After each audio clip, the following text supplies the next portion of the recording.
प्रयागराजमध्ये सुरू असलेल्या महाकुंभमेळ्याची 2 दिवसांनी सांगता होईल. तत्पूर्वी सोमवारी बॉलिवूडचा खिलाडी अर्थात अभिनेता अक्षय कुमारने महाकुंभमेळ्याला हजेरी लावल्याचे समजतंय. महाकुंभाच्या 43व्या दिवशी अभिनेत्याने त्रिवेणी संगमावर गंगेत पवित्र स्नान केले. त्याचे प्रयागराजला पोहोचतानाचे अनेक फोटो तसेच व्हिडिओ सध्या सोशल मीडियावर व्हायरल होत आहेत. दरम्यान अक्षय कुमारने उत्तर प्रदेश सरकारच्या व्यवस्थापनाचे देखील कौतुक केले आहे. त्यासोबत मुख्यमंत्री योगींचे देखील आभार मानले. महाकुंभमेळा 2025 मध्ये आतापर्यंत अनेक कलाकार मंडळींचा समावेश दिसून आला, ज्यात आता अभिनेता अक्षय कुमारची देखील भर पडली.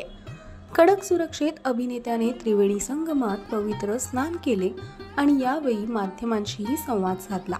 तो म्हणाला, यापूर्वी प्रयागराजमध्ये जेव्हा कुंभमेळ्याचे आयोजन केले जायचे तेव्हा इतक्या चांगल्या व्यवस्था नव्हत्या, पण यावेळी कुंभमेळ्यात मुख्यमंत्री योगींनी खूप चांगली व्यवस्था केली आहे.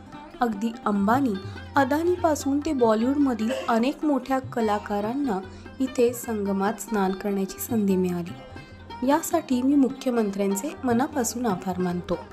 याशिवाय त्याने अधिकारी आणि सुरक्षा कर्मचाऱ्यांचे देखील आभार मानलेत. ज्याविषयी बोलताना त्याने म्हटले, महाकुंभमेळ्यात सामील झालेल्या सर्वांची काळजी घेतल्याबद्दल मी सर्व अधिकारी आणि सुरक्षा कर्मचाऱ्यांचे देखील आभार मानू इच्छितो. त्यांनी सर्व भाविकांची सुरक्षितता आणि सोय सुनिश्चित केली आहे. प्रयागराजमध्ये महाकुंभमेळ्याची सुरुवात 13 जानेवारी 2025 पासून झाली. येत्या 26 फेब्रुवारी 2025 रोजी या भव्य सोहळ्याची सांगता होईल. आतापर्यंत या भक्ती सोहळ्यात 63 कोटी भाविकांची उपस्थिती पाहायला मिळाल्याचे उत्तर प्रदेश सरकारने सांगितले. यानंतर आता अवघे 2 दिवस उरले असताना महाशिवरात्रीच्या शेवटच्या स्नानासाठी आणखी भाविक येण्याची अपेक्षा आहे.